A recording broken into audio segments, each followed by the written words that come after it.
Are you hungry for the latest news and trends from the internet?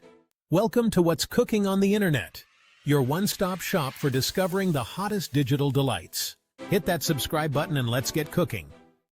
So, the Sussexes' latest Netflix project, is it a hopeful tune or a bit off-key? We're seeing more and more celebrities highlight global issues.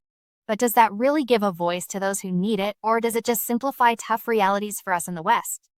The new Netflix documentary, Masaka Kids, A Rhythm Within, is already getting a lot of buzz. It's about a lively Ugandan orphanage dance group, and it's part of Prince Harry and Meghan Markle's deal with Netflix. The idea is to tell the inspiring story of kids finding joy and healing through dance, even with huge challenges. Apparently, the Sussexes first connected with the Masaka Kids during lockdown, watching their viral dance videos with Archie and becoming big fans long before this film came about. But here's the thing. Despite that personal connection, they reportedly weren't directly involved in the filming or even visited Uganda. That makes you wonder about their actual contribution and how much difference there is between just admiring something and really getting involved. The doc's main idea, how these orphan kids transform hardship into joy, dancing their way toward healing, has gotten both praise and a lot of flack. Sure, supporters say it could really boost the Masaka Kids' profile and their cause. But a big chunk of people online are worried. Critics point out that the press release's language, which sounds a lot like Meghan's own past comments about finding joy through challenges, might actually downplay the kids' deep suffering.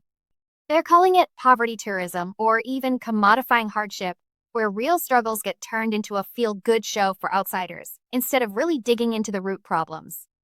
It makes you wonder if these stories, even with good intentions, accidentally oversimplify tough situations and shift the focus from needing big systemic changes to just individual strength. Branding and PR experts have different takes on what this project means. Some see it as a smart move, fitting right in with the Sussex goal to spotlight diverse voices and share uplifting stories. It helps cement their image as cultural storytellers who champion human resilience. They think that if it's handled carefully, the documentary could really connect with people on a universal level, showing how joy can be a powerful act even when things are tough, without downplaying the kids' harsh reality. The main thing, these experts stress, is for Harry and Meghan to act as facilitators, making sure the spotlight stays firmly on the children and their community, not on the celebrity producers. But other experts point out the huge difference between the Sussexes' lives and those of the Ugandan children. They warn that this gap means the story needs to be framed incredibly carefully. It's a tricky line to walk. You want to inspire people, but you don't want to give the impression that dance alone can fix deep-rooted problems like no education, healthcare, or SAFE. Why, the worry is that by focusing on dancing their way toward healing, the documentary might accidentally skip over the urgent need for long-term, systemic solutions. It could end up being a feel-good story that distracts from the real reasons behind poverty and conflict. This whole conversation makes us think about the ethical duties of people with big platforms when they're telling stories about vulnerable communities. This project also comes at an interesting time for the Sussexes' Netflix deal. It's apparently part of a downgraded contract after they've already done a cooking show, a polo doc, and that big royal family expose. Their past projects have had mixed results. Meghan's recent lifestyle series, for example, didn't get as many viewers as their earlier, more controversial documentary that just adds another layer to this whole discussion. It makes you wonder about the direction of their company, Archewell, and how they're trying to shape their public image after leaving royal life.